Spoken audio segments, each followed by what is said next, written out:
Good afternoon. Since I can't see you out there and don't know how many of you are there that I know or don't know, I'm going to introduce myself. I'm Mike Sullivan. I was governor of Wyoming from 1987 to 1995. And I'm very happy to be talking with you this afternoon, and very sorry that I couldn't be there in person as I had originally intended. Eric Nelson and Dan Odell talked to me about the Iris Clubhouse project, and I told them I'd be happy to make some comments, and then found that I had a conflict that precluded me from being there. So I apologize for that, but I'm pleased that they were able to set up this method of my communicating my interest in the project and enthusiasm for the project with you today. When I was governor, some of the most perplexing problems that we had related to the ability to provide programs and funding for mental illness. It was always a challenge. So many people live with mental illness and become isolated, separated from interaction with their peers and with other people. And it occurred to me when we were talking about this project that it was a project that appeared to me to provide a safety net against that downward spiral that people get in when they have to face isolation and lack of other human contact and a failure of hope and dignity and relevance in their lives. My reaction was that the Iris Clubhouse project would provide those kinds of items that would be missing from people's lives who are trying to get better in their lives, and provide that safety net that would preclude the spiral down that we know exists when that happens. As I explained the concept and history of Iris, it struck me that this was that kind of a safety net, that it was something worthwhile and should be supported. It seems to me the Clubhouse promises to provide the relevance and dignity and feeling of, I guess I would call it relevance, which we all seek in our daily lives, as well as providing a positive experience and affirming outcomes that can help build an individual's future. You will see in this program a video from a few of the people that are already part of the program, and I think that only reinforces my feeling, and I'm sure your feeling, about this project. While providing a model for a work-ordered day, 8 to 5, Monday through Friday, it can instill that feeling of dignity and relevance that we all seek in our daily lives.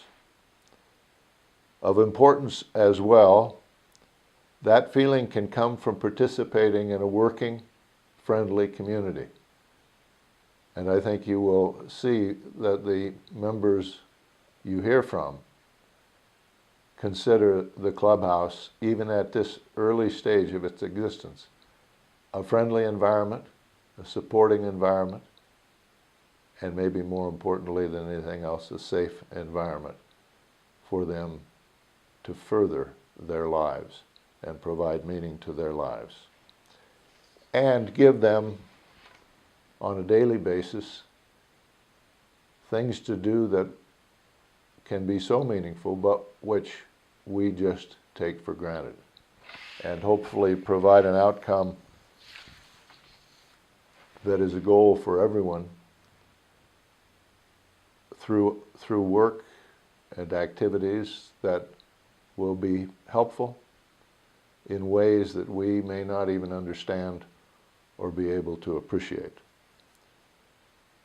Let me just cover a little history of the project as it's been described to me. The idea to bring the clubhouse model to Casper began several years ago when members from the local affiliate of the National Alliance of Mental Illness, NAMI, heard about the concept at a national convention. NAMI's board did a comprehensive needs assessment of Casper community in 2015, so it's been a long project already, and based on those outcomes, the need to start a clubhouse was clear.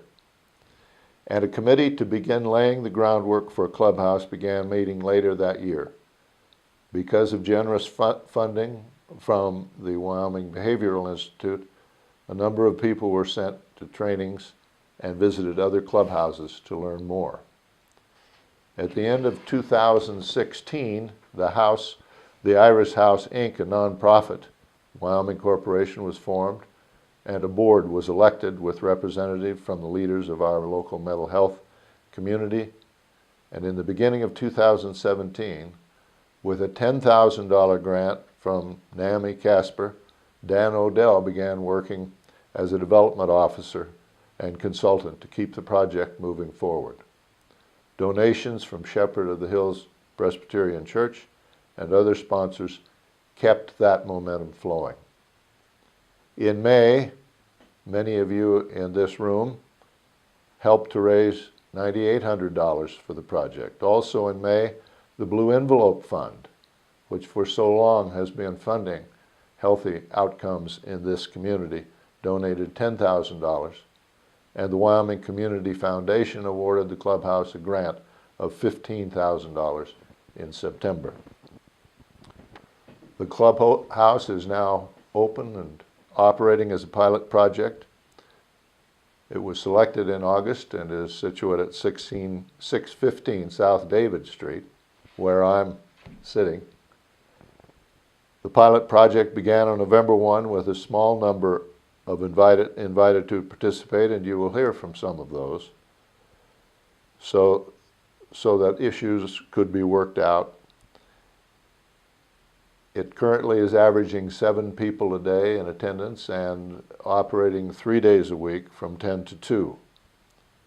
But with your help and the efforts of so many, that can be expanded both by numbers and by hours. Iris Clubhouse seeks to raise an annual budget of $190,000 in order to be open full-time, Monday through Friday, 8 to 5, serving 150 adults in Casper each year. Those involved believe that 2018 will bring an active membership of 75 and an estimated daily attendance of 25 members. Now this project, and we've talked about what it can do for individual lives, but it can also, as evidenced by other projects around the country of the same nature, can provide benefits for hospitalization, avoiding hospitalization and incarceration. And we all know that there are both programmatic challenges and then there are fiscal challenges. And certainly in Wyoming, we've seen a number of those take place, the fiscal challenges, and they exist. And this project can serve to temper those challenges.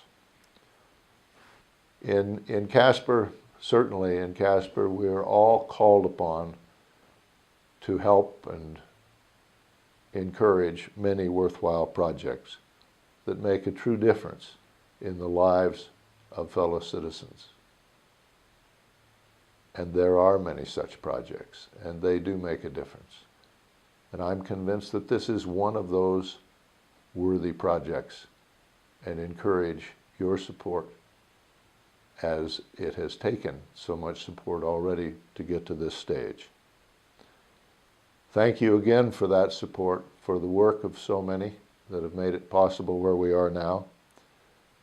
And I ask and encourage, as Dan will do later in the program, I'm sure, for your continued support in 2018 as this project flowers and flourishes and helps individuals. And to you, and particularly to those who will benefit from this project.